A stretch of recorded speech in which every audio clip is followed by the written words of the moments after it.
डेजा वू का मतलब है कुछ होते हुए ये एहसास होना कि ऐसा पहले हो चुका है। कुछ लोग बोलते हैं कि मिस्टिसिज्म का एक लक्षण है। मिस्टिसिज्म क्या होता है, कभी बात करेंगे विस्तार में। मिस्टिसिज्म का बेसिक मतलब है, कुछ लोग बोलते हैं कि हमें ईश्वर का साक्षात एहसास हुआ, वो मिस्टिकल एक्सपीरियंस होता है। इस पर खूब स्टडीज हुई है और मिस्टिकल एक्सपीरियंस का ही एक रूप मानते हैं डेजा वू। आप सर्च करना डेजा वू क्या होता है, नेट पे आपको पूरा मिलेगा। मेरे सामने कुछ हो रहा है और मुझे अचानक लगे ये सब पहले हो चुका है। यहां तक कुछ लोग तो ये भी करते हैं कि किसी को बोलते हैं कि अब ये होगा, फिर वही हो जाता है और उनको लगता है कि वो भविष्य को देख पा रहे हैं।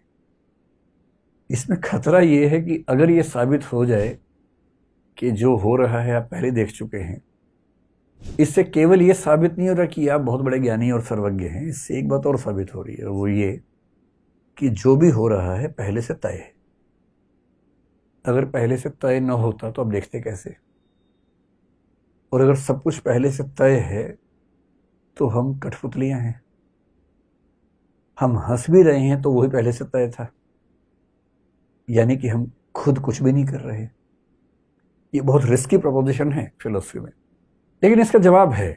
इसका जवाब साइंस ये देती है कि डेजा वू इसलिए होता है कि वो एक इंट्यूटिव रीजनिंग का मामला है।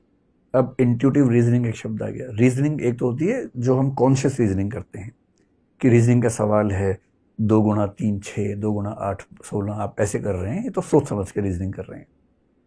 इंट्यूटिव रीजनिंग का मतलब है इंट्यूशन के लेवल पर रीजनिंग हो रही है, और इंट्यूशन में जो होता है वो हमें पता नहीं लगता कैसे हो रहा है वो भी रीजनिंग पर इंट्यूशन के स्तर पे। और रीजनिंग कैसे है? आप उन्हीं चीजों में ऐसा बोल पाएंगे जो चीजें आपके सामने कई बार हुई हैं या बहुत पहले हुआ था, आपके अनकॉन्शियस में वो चला गया। अनकॉन्शियस में होने से क्या होता है, वो इंट्यूशन के लेवल पे चला जाता है, क्योंकि बहुत पहले ऐसा चीज हुई थी, आज फिर वैसा हो रहा है। दोनों में तुलना करके आप अनुमान कर रहे हैं, वो दो अलग घटनाएं हैं, मिलती जुलती हैं। पिछले वाली भूल चुके हैं, वो आपके अनकॉन्शियस में है, और आपको आज की घटना देख के लग रहा है कि ये तो मैंने देखा हुआ है, जबकि कुछ और देखा था इससे मिलता जुलता, और अब वो कॉन्शियस माइंड में रहा नहीं, आपके अनकॉन्शियस में है। अनकॉन्शियस से इंट्यूशन का लिंक बनता है। इंट्यूशन की शक्ति रीजनिंग से बता रही है कि इसके बाद ये होगा, और 10 में से 2-3 बार वैसा हो भी जाता है।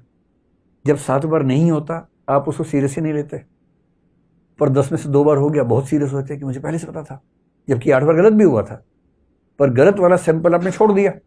आपने सैंपलिंग चुन चुन के वो की जो सही निकला, और इससे आपको लग रहा है कि पहले से सब तय है और मैं सब जानता हूं, मैं नार्सिसिस्ट हूं। तब ये फीलिंग आने लगती है। डेजा वू है, और डेजा वू की सबसे अच्छी व्याख्या है कि इंट्यूटिव रीजनिंग है, इसमें कोई दैवीय चमत्कार नहीं।